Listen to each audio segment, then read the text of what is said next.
y digno y justo. Dios es santo, digno, justo. Y Dios es santo y digno y justo. Dios es amor.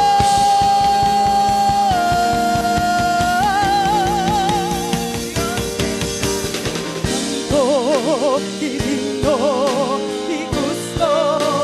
Dios es amor. Fuego santo mantén ardiendo con pasión y temor. Fuego santo mantén ardiendo con pasión y temor de Dios. ¡Aleluya!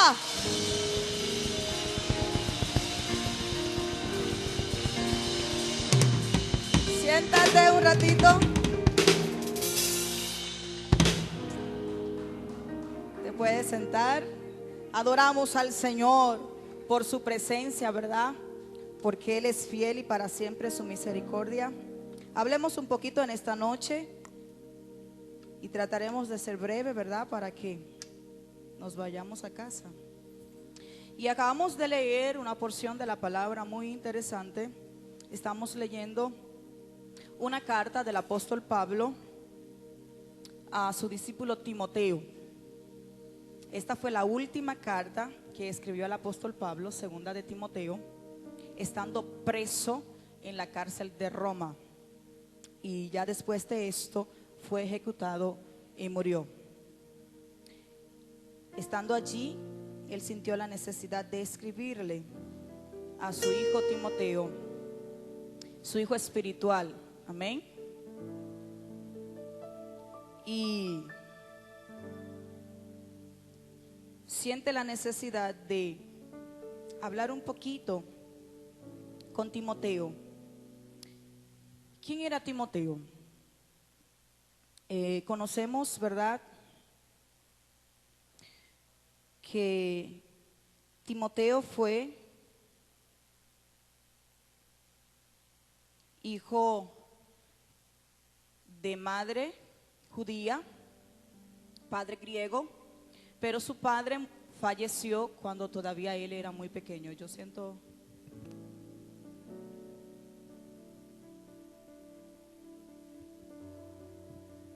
que sí. Bien, entonces la palabra del Señor dice, ahí mismo si ustedes leen más adelante, dice que él era hijo de Eunice y su abuela era Loida. Ambas eran judías y habían educado a Timoteo en los conocimientos de la palabra. Un judío ya a los 12 años se sabía lo que nosotros conocemos como el Pentateuco, los primeros 5 libros de la Biblia. A los 12 años ellos se graduaban de haber estudiado y haber aprendido esos 5 libros de memoria. Eso es una cultura que tienen los israelitas, los judíos. Bien, siendo así, entonces nosotros sabemos que entonces Timoteo tenía conocimiento de la palabra. Pero ¿qué sucedía con Timoteo? Que aunque tenía el conocimiento de la palabra, de la misma manera que el apóstol Pablo, no tenía la revelación de Jesús. Amén. De hecho, nosotros conocemos que la historia del apóstol Pablo, él perseguía a la iglesia, ¿cierto? Pero no era que el apóstol Pablo era malo. El apóstol Pablo había estudiado y conocía la palabra del Señor y la había interpretado de tal manera que él entendía que los que se llamaban seguidores de Cristo no estaban cumpliendo con lo que ya él había aprendido. Por esta causa él perseguía y maltrataba a aquellos que se llamaban seguidores de Cristo. Asimismo, Timoteo. Luego ya Timoteo tiene un encuentro con el apóstol Pablo y allí conoce de Jesús. Entonces es cuando él comienza a ser instruido por el apóstol Pablo, a ser educado, enseñado, doctrinado por el apóstol Pablo. Luego ya después de varios viajes con el apóstol Pablo, decide dejarlo en Éfeso. Y allí primero estaba como líder y luego estaba establecido como pastor. Las cartas a Timoteo se consideran ser cartas pastorales, puesto que no son dirigidas a una iglesia en específico, sino que son dirigidas a una persona. Amén. Estamos tratando de verdad dar un poquito de historia para entrar en la parte del mensaje. ¿Vamos bien hasta ahí? Sin embargo, vemos que en la primera carta de Timoteo, el apóstol Pablo comienza a hablarle acerca de algunos requisitos que Timoteo necesitaba conocer, de cómo enseñar, cómo doctrinar, cómo manejarse en la congregación. Ya luego, en la segunda carta, entonces él le escribe de una manera ya más personal. Y vemos aquí al apóstol Pablo diciéndole: por lo cual te aconsejo que avives el fuego.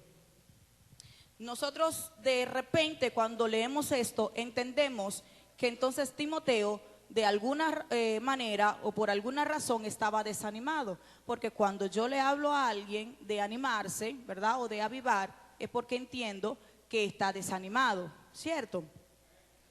No obstante, cuando estudiamos el contexto de la palabra, el apóstol Pablo se estaba adelantando a un acontecimiento en la vida de Timoteo. ¿Por qué todos ustedes están viendo allá? Ok. Entonces, el apóstol Pablo se estaba realmente adelantando. ¿Qué estaba sucediendo? Miren, en aquellos tiempos había una persecución muy fuerte en contra de los cristianos. De hecho, el apóstol Pablo ya había estado preso anteriormente y en ese momento estaba preso y sabía que era la última vez que podía escribirle a Timoteo, porque ya él sabía que iba a morir por lo que estaba sucediendo. De hecho, en la carta él le está pidiendo verlo por última vez. Entonces, sabiendo el apóstol Pablo todo lo que estaba aconteciendo y las situaciones que se estaban dando, aparte de que Timoteo estaba enfermo, porque luego ustedes van a ver en la carta que el apóstol Pablo le dice algo que nosotros a veces tomamos a la ligera, cuando le dice que tome un poquito de vino por causa de su estómago. Y entonces la gente se lleva de eso y entiende que puede beber y ya usted sabe lo demás por esa parte de la palabra, ¿cierto? Exactamente. Entonces, aparentemente había una situación que el apóstol Pablo estaba percibiendo y antes de que fuera a suceder, él se adelanta a escribirle a Timoteo para animarlo, para que no se dejara llevar por las cosas que aparentemente estaban sucediendo en aquel entorno. No obstante, la iglesia de Éfeso estaba llena de gentiles y judíos que tenían como una doble enseñanza. Algunos que creían en el evangelio de Jesucristo, pero otros que estaban mezclando la idolatría, la adoración a la diosa Diana. Entonces ya usted sabe, esa herejía estaba mezclada dentro de la iglesia y muchos de ellos consideraban ser a Timoteo muy joven. Por lo tanto, ellos pensaban que Timoteo no tenía la capacidad de manejarlos o dirigirlos a ellos.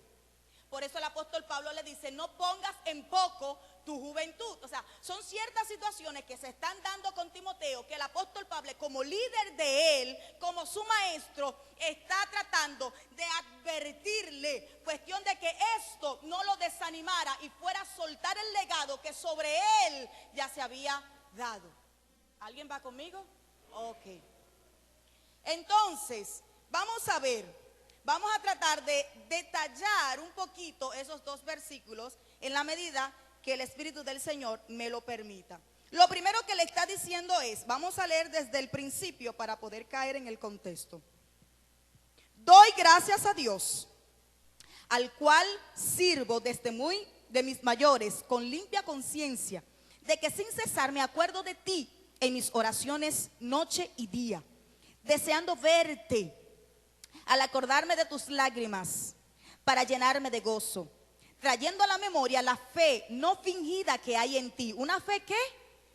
No fingida. O sea, que él era un verdadero creyente y hacedor de la palabra que hay en ti, la cual habitó primero en tu abuela Loida y en tu madre Eunice. Y estoy seguro que en ti también. Por lo cual te aconsejo, cuando alguien te dice: quiero aconsejarte, ¿qué está procurando? tu bienestar. Entonces el apóstol Pablo está procurando el bienestar de Timoteo, su hijo espiritual. Él le dice, por lo cual te aconsejo que avives el fuego.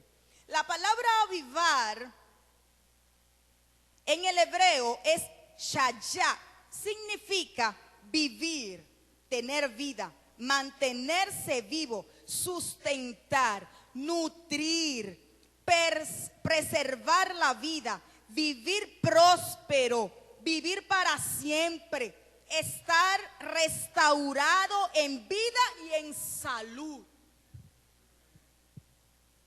Significa entonces que el apóstol Pablo no se estaba refiriendo a lo que nosotros hoy día conocemos como avivamiento. Hacemos muchas actividades y decimos noche de avivamiento, o vamos a tener un congreso de avivamiento.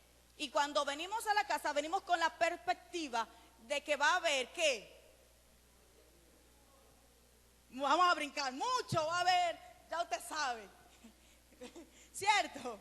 Sin embargo, la palabra avivamiento en sí no aparece en la Biblia. Pero sí el concepto de avivamiento. Y cuando nosotros buscamos el concepto de avivamiento en la Biblia, lo encontramos de muchas maneras, pero básicamente en situaciones que tienen que ver con arrepentimiento, que tienen que ver, por ejemplo, lo vemos cuando Jesús sanaba a los enfermos y le decía, tu fe te ha hecho salvo. Lo vemos cuando las multitudes le seguían y escuchaban la palabra y creían en el mensaje. Entonces ahí se provocaba o se producía un avivamiento, porque esto estamos hablando de vivir. La palabra avivar es vivir o vida. Y cuando nosotros estamos en el pecado, estamos muertos. Entonces cuando Jesús viene a nuestra vida, a nosotros, y le reconocemos como tal, Él provoca en nuestro ser un avivamiento o nos da vida. Entonces el apóstol Pablo le está diciendo a Timoteo, mira, yo sé que tú estás viendo todas las situaciones que están sucediendo, cómo la iglesia está siendo perseguida, cómo están siendo, ¿verdad?, maltratados los cristianos. De hecho, yo sé que tú estás sufriendo por mí porque estoy preso y no puedo ir a verte. Pero yo quiero que tú sepas que a pesar de todas estas situaciones que tú ves, tú debes mantenerte.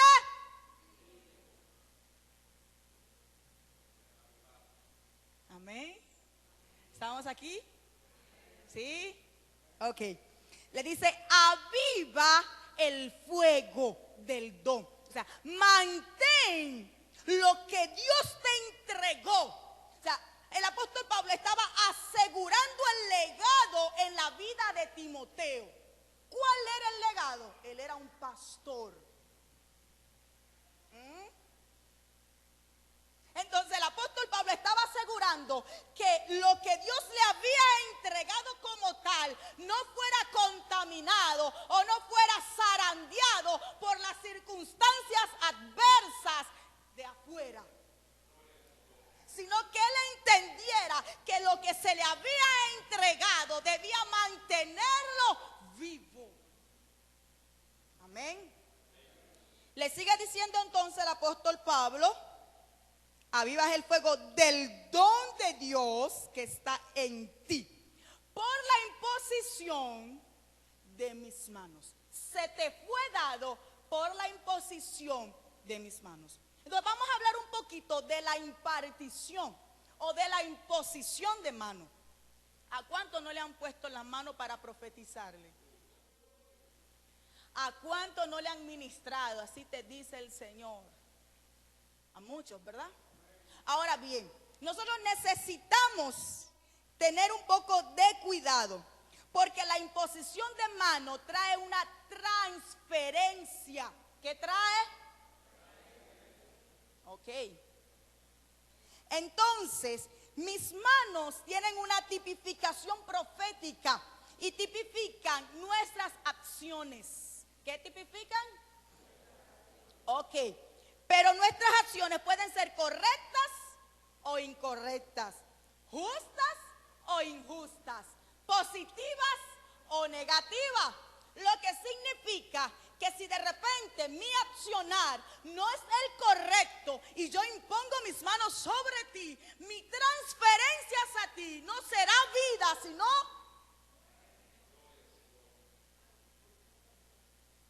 por eso muchas veces, en vez de ver la manifestación de una palabra, una promesa de Dios en nuestras vidas, vemos todo lo contrario. Porque quien impuso sus manos sobre mí no tenía un accionar correcto. ¿Cómo vemos esto? ¿Dónde lo encontramos para que sea un poquito más explícito? En el libro de Levítico, prácticamente el libro de Levítico completo habla acerca de eso, pero específicamente el capítulo 16, el capítulo 1, versículo 4, si no mal recuerdo, hablan acerca de cuando Dios dio instrucciones al sacerdote de cómo iba a ser el sacrificio. En aquellos tiempos se tomaba un cordero y el sacerdote, cuando lo iba a sacrificar, ponía sus manos sobre la cabeza, haciendo una transferencia de los pecados que se iban a expiar sobre ese cordero. ¿Qué estaba transfiriendo?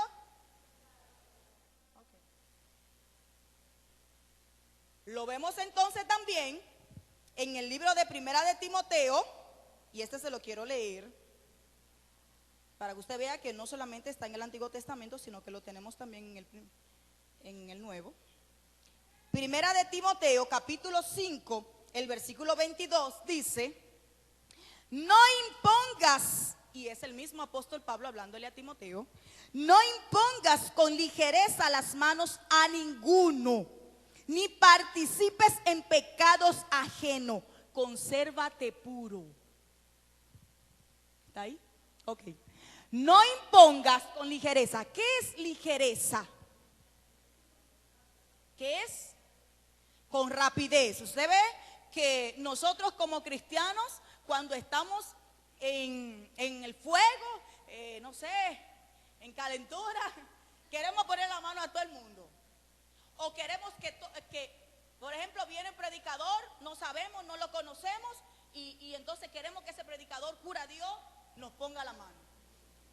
De hecho, el culto se termina y hacemos fila para que me ponga la mano, porque si no oró por mí, si no me puso la mano y me dijo así te dice el Señor, no pasó nada. Y no está mal que el ministro de Dios ore por ti. Donde está el problema, el peligro, ¿dónde está? Es cuando no tenemos el discernimiento de espíritu para saber de quién recibimos y de quién no. Porque yo tengo que estar claro. Si yo no tengo la fe de que mi padre puede hacer algo y voy a buscar ayuda en otra persona, entonces por lo menos dile: Señor, ábreme el entendimiento, dame visión espiritual para yo ver quién me va a tocar. Entonces el apóstol Pablo le está diciendo: mira, yo estoy claro de lo que tú recibiste, porque quien puso las manos sobre ti fui yo. Y sé que sobre ti se depositó un don, y ese don tienes que mantenerlo vivo. Ahora, si no fue de parte de Dios lo que te profetizaron, por más vida que tú quieras darle, por más avivamiento que quieras provocar, no va a haber nada, porque no vino de parte de Dios. Amén. ¿Estamos aquí? Vamos al versículo 7. Dice: porque no nos ha dado Dios un espíritu de ¿qué? Pablo está claro. Sé lo que Dios te dio, sé lo que tú tienes en tus manos, sea que Dios te llamó. Así que mírame, levántate, anímate, sigue para adelante, porque a ti Dios no te dio un espíritu de, algunas de las traducciones de ustedes dicen de temor. Ahora vamos a conocer un poquito quién es ese espíritu, ¿le parece? El espíritu de temor o el espíritu de cobardía. Si vamos al libro de Isaías, capítulo 7, el versículo 6, y me ayuda en control. Isaías capítulo 7, versículo 6. Conocemos allí el espíritu de cobardía, el espíritu de temor. Su nombre original es Tabel. Vamos contra Judá. Judá es una representación de alabanza y el que va adelante. O sea que ahí, cuando lo llevamos a la parte espiritual, estamos diciendo que estaba en amenaza a aquellos que son adoradores, aquellos que saben interceder, aquellos que se ponen en la brecha, aquellos que saben orar por los demás. ¿Quiénes más? Esos son los Judá. Amén. Vamos contra Judá. ¿Y qué? ¿Qué dice? ¿Qué significa atemorizar? Meterle miedo, ¿verdad? Y repartámosla entre nosotros y pongamos en medio de ella por rey al hijo de... Se cree que el hijo de Taber era un hijo del rey de Tiro que se llamaba Tubal. Este espíritu significa bueno para nada. Significa alguien que causa parálisis espiritual. Bueno para nada y que causa parálisis espiritual. ¿Qué le está diciendo entonces el apóstol Pablo a Timoteo? Dios no te dio a ti un espíritu de temor. O sea, Dios no te llamó a ti sabiendo que tú no servías para nada. Cuando Dios llama es porque Él sabe quién tú eres y lo que tú portas, y que hay propósitos eternos en ti. Ahora, Satanás, que conoce lo que Dios ha depositado en ti, provoca un sentimiento dentro de ti o pensamientos contrarios que te hacen sentir que tú no eres nada ni nadie. Yo no doy para eso, yo no sirvo para eso, yo no lo voy a lograr. Que le den esa oportunidad a otra persona. Parálisis espiritual. Y entonces nos mantiene años y años en una misma posición. Y no una posición, ¿verdad? Porque a veces estamos en ciertas posiciones que está bien, pero en posiciones donde no hacemos nada de nada. ¿Qué causa este espíritu en nuestras vidas? Número 1. Se opone a lo nuevo de Dios en nuestras vidas. Número 1. Número 2, distorsiona. Número 3, paraliza con odio y se enlaza con la rebeldía. Número 3, ataca con fuerza cuando algo grande de Dios viene. Y por último, no te permite adorar. Amén. ¿Se siente alguien identificado? Porque yo sí. De repente estamos en cualquiera de estas, no necesariamente tiene que ser todas, pero es muy probable que estamos siendo influenciados por el espíritu de temor o el espíritu de Taber. Te lo repito, número 1, se opone cuando algo Dios quiere hacer. Cuando algo sobrenatural de Dios viene, cuando el de repente de Dios se mete, ahí está Tabel. Porque obviamente Dios anda buscando pasarte de un nivel a un nivel mayor. Pero cuando tú ves que de repente estás en esta posición, en esta montaña, y tienes que lanzarte para cruzar el otro lado, y hay un valle demasiado grande, ¿qué es lo primero que tú piensas? Ahí viene Tabel y te dice, bueno, el pueblo de Israel sale, Dios lo saca de Egipto y de repente se encuentran frente al mar Rojo. Y ahí están clamando, ay Señor. Y el pueblo diciéndole a Moisés, tú lo ves, tú debiste dejarlo allá. Debimos quedarnos allá. Tú no trajiste aquí a morir. Porque venían los egipcios detrás. Y entonces Moisés comienza a clamar al Eterno.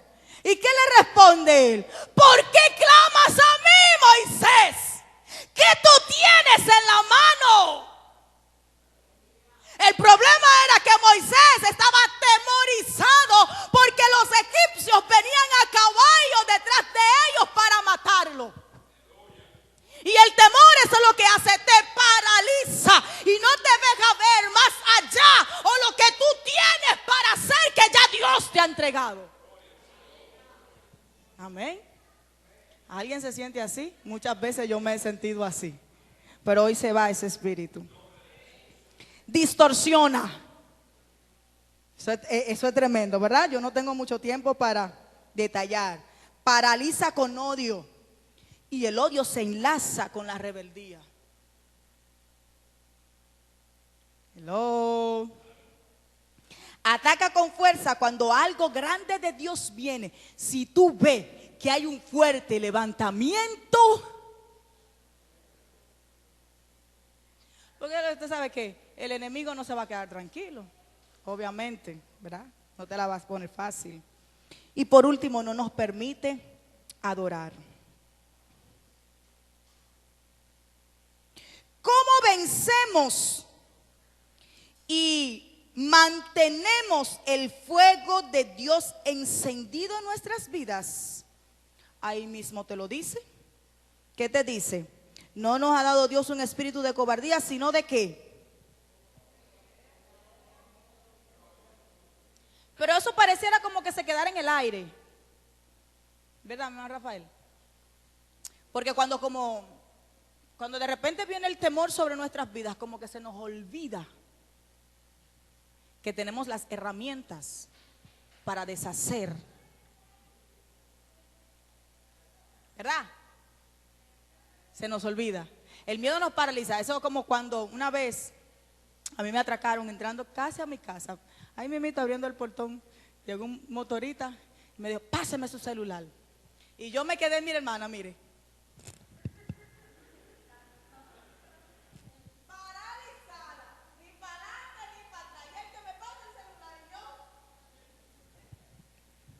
No pude gritar, no pude vocear, no pude defenderme, nada, paralizada. Eso hace el temor. El temor te paraliza. A mí no me llegó por la mente que en mi casa podía haber gente y que yo pude vocear. No me llegó por la mente que al lado, de todos los lados había paralizar. Y eso mismo hace nuestro adversario. Él sabe que cuando ataca a ti, no te va a llegar ninguna de las herramientas que Dios te entregó para pelear con él. No nos ha dado espíritu de cobardía, sino de poder. ¿Qué es el poder? ¿Y qué clase de poder es este? Fuerzas humanas. Que yo vaya al gimnasio y me ponga bien fuerte, que coma mucha fibra, que levante pesa. No estamos hablando de un poder físico, de un poder terrenal. Estamos hablando de un poder sobrenatural. La palabra poder en el griego es dunamis, dinamita. ¿Qué es una dinamita? El que tiene el poder de Dios es una explosión, es una bomba en el mundo espiritual. ¿Alguien está conmigo? El que tiene poder de Dios tiene la capacidad de ahuyentar al enemigo cuando viene a atacarte. ¿Dónde está el problema? Que usted no tiene identidad, que usted no sabe quién es, usted no conoce lo que porta, usted no sabe quién le llamó, ni siquiera conoce al que le llamó. Entonces ahí es que tenemos problemas. Porque si yo no sé quién soy, si yo no sé lo que tengo en las manos, si no conozco al que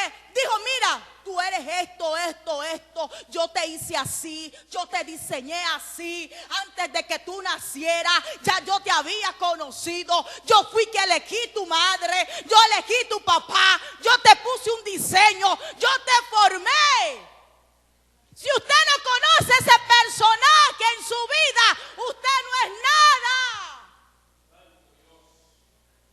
Y a veces nos enfocamos más en conocer propósito que en el que hizo el propósito. Nos enfocamos más en conocer los diseños que al diseñador. Entonces esto no causa problema. Jesús conversaba con sus discípulos, ya iba a ser ascendido hacia los cielos. Y de repente sus discípulos están tristes porque se va su padre. Se va y lo va a dejar solo. Y están hablando ahí. Y uno de ellos se atreve a preguntarle: Señor, pero ¿y tú no viniste a restaurar los reinos? Porque nosotros entendemos que era un rey el que venía. ¿Cuándo es que tú vas a restaurar los reinos? Y Jesús les dice: mira, eso está en la potestad de mi Padre. A ti no te interesa, a ti no te importa saber eso. Ahora, ¿qué es lo que te debe interesar a ti? Es saber que recibiréis poder cuando venga sobre ti. ¿Quién? ¿Quién? Entonces, ¿cuál es la función del Espíritu Santo? ¿Y qué estamos haciendo nosotros? Lo que decimos tener al Espíritu Santo de Dios en nosotros. Pero recibiréis poder cuando haya venido sobre vosotros. ¿De qué poder estamos hablando? De un poder sobrenatural que tiene la capacidad de hacer cosas que tú en lo humano no puedes. Entonces, al apóstol Pablo le dice a Timoteo: yo no te di a ti espíritu de temor, te di a ti poder, te di amor. ¿Por qué amor? ¿Por qué amor, hermana? Para que lo dé más para adelante. Ay, mi niño, te voy a poner loco. ¿Por qué amor, hermano? Porque el amor cubre multitudes de falta. ¿Por qué más? La palabra del Señor dice que el que no ama no ha conocido, porque Dios es. Si no hay amor en nuestros corazones, hermano, mire, usted está feo.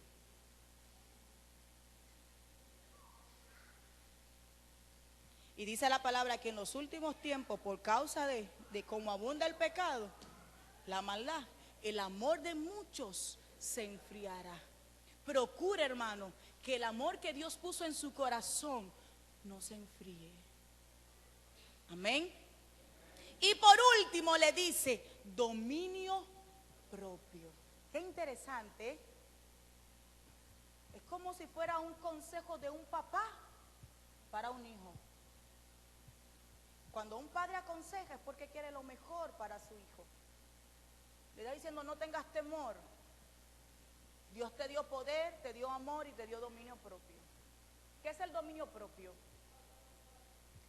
Autocontrol. Sin embargo, pocos de nosotros conocemos que el dominio propio es parte o es un fruto del Espíritu. ¿Se sabía? Dominio propio es lo mismo que templanza. Y si no tenemos el fruto del Espíritu, tenemos graves problemas. No los frutos del Espíritu, el fruto del Espíritu, que dice la palabra. Y el dominio propio es templanza, es mantener la calma en momentos de estrés. ¿Qué tan fácil o difícil es eso, Socorro? Mantener calma en medio de una tormenta.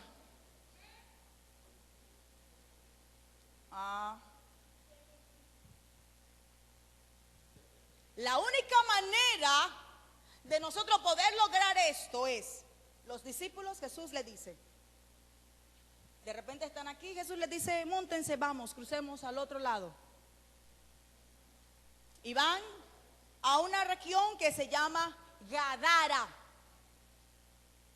Y en el original es Gergeseo. Y cuando van de camino a esa región, el principado de Gadara se levanta en contra de ellos y levanta una gran tormenta. Pero ¿qué sucede? Que Jesús, que me imagino que sabía lo que iba a acontecer, porque Él lo sabe todo, se echó a dormir en la barca. Y entonces los discípulos, cuando ven esta gran tormenta y que está tratando de voltear, en mi campo le dicen yola, yo no sé cómo le dirían aquí, la barquita, la yolita, comienzan a gritar, maestro, levántate,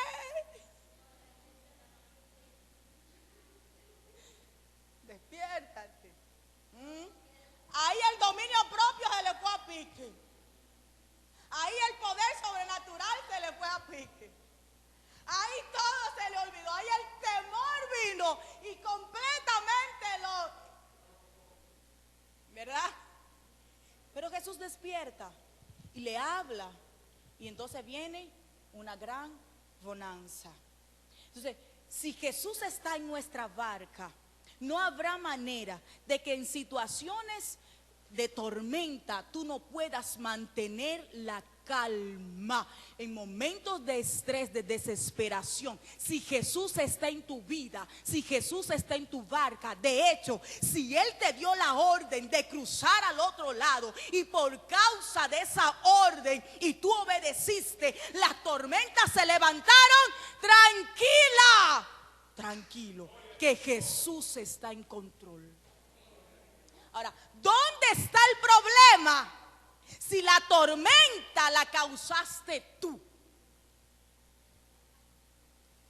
Esto no estaba en parte del mensaje, pero bueno, están llegando.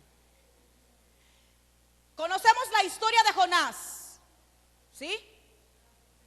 Dios llama a Jonás con un propósito, le encarga una misión, pero Jonás no quiso y entró en rebeldía.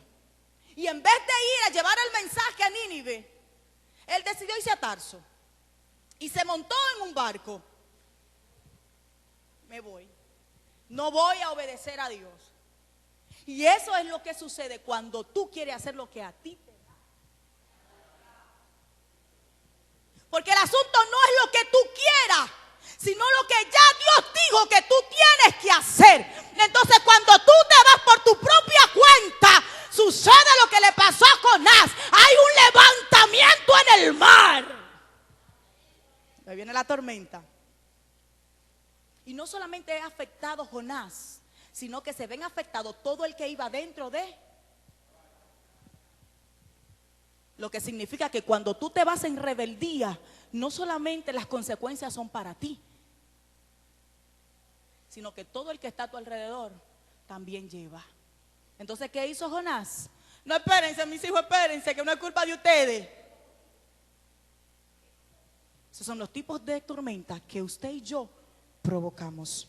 Dominio propio, mantener la calma en momentos de estrés.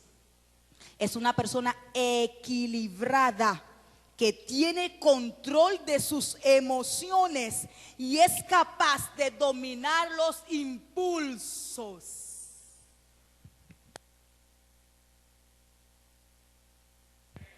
Yo no sé si le ha pasado de repente a usted que usted se molesta tanto que suelta cosas por su boca que luego usted se arrepiente de lo que dijo. Dominio propio.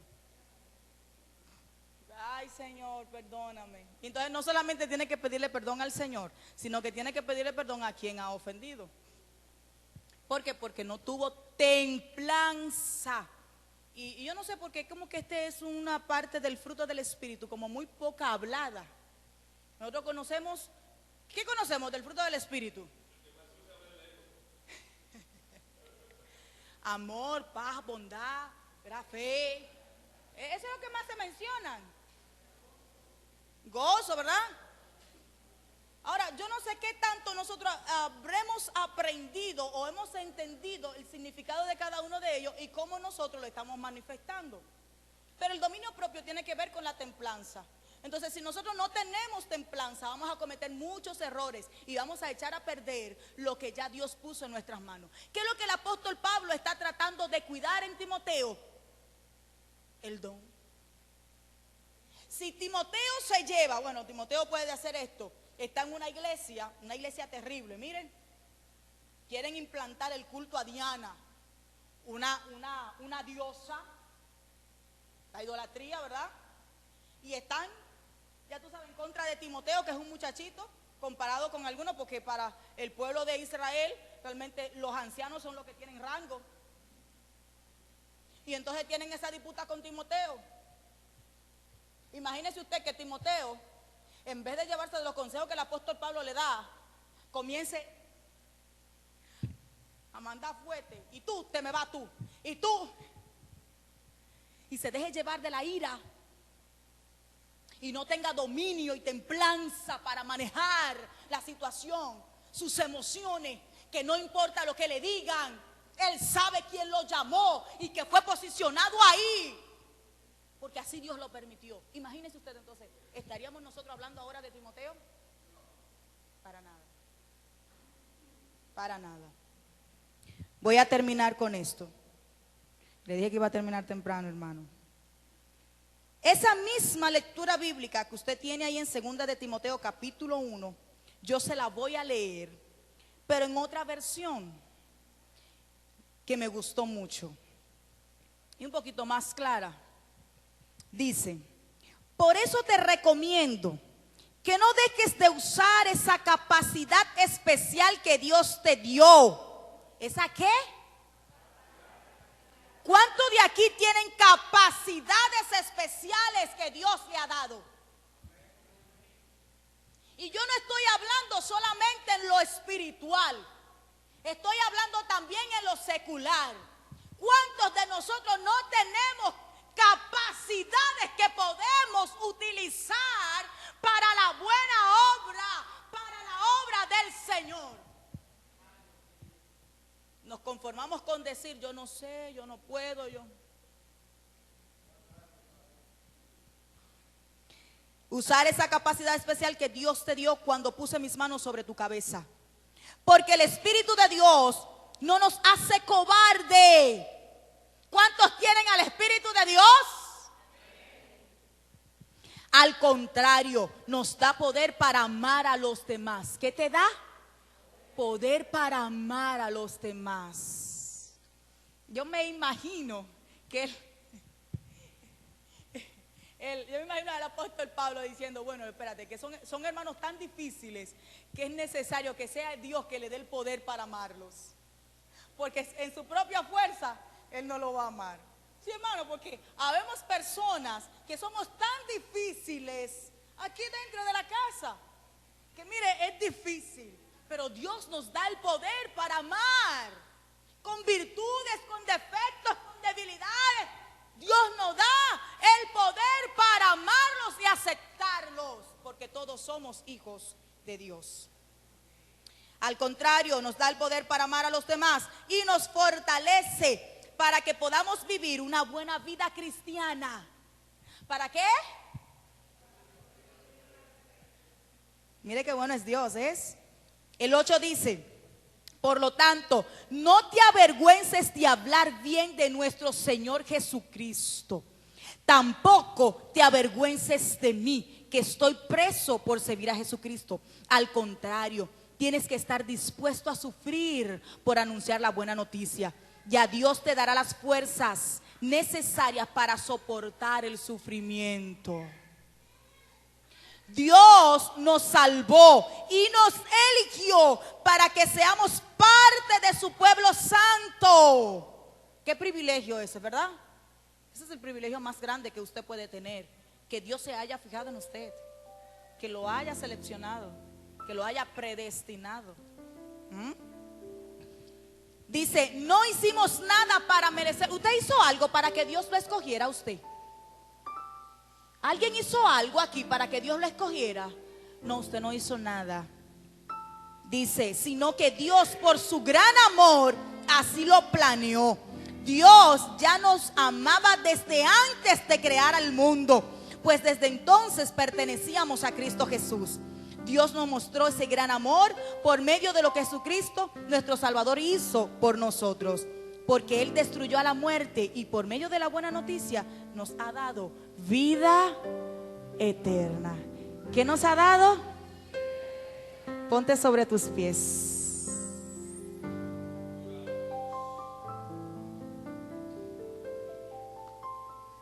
¿Alguien puede levantar sus manos y darle gracias? ¿Alguien puede decirle, Señor, gracias por lo que tú hiciste? Desde antes de que yo naciera, tú me habías predestinado, tú me escogiste, tú me diseñaste. Solo ayúdame a mantener vivo lo que tú pusiste en mí. Aviva el don, Señor.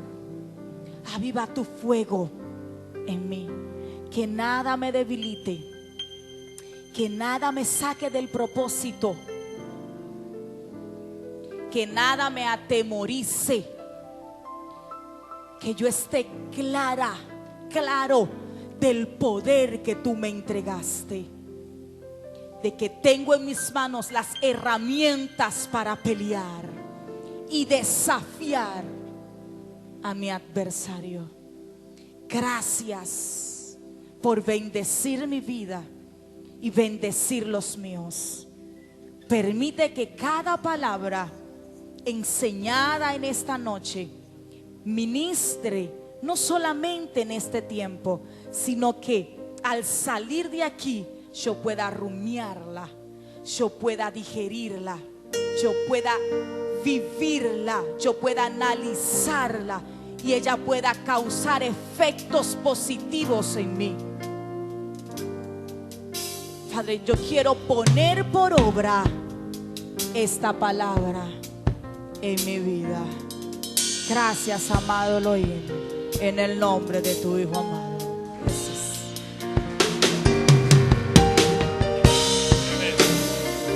Gloria a Jesús.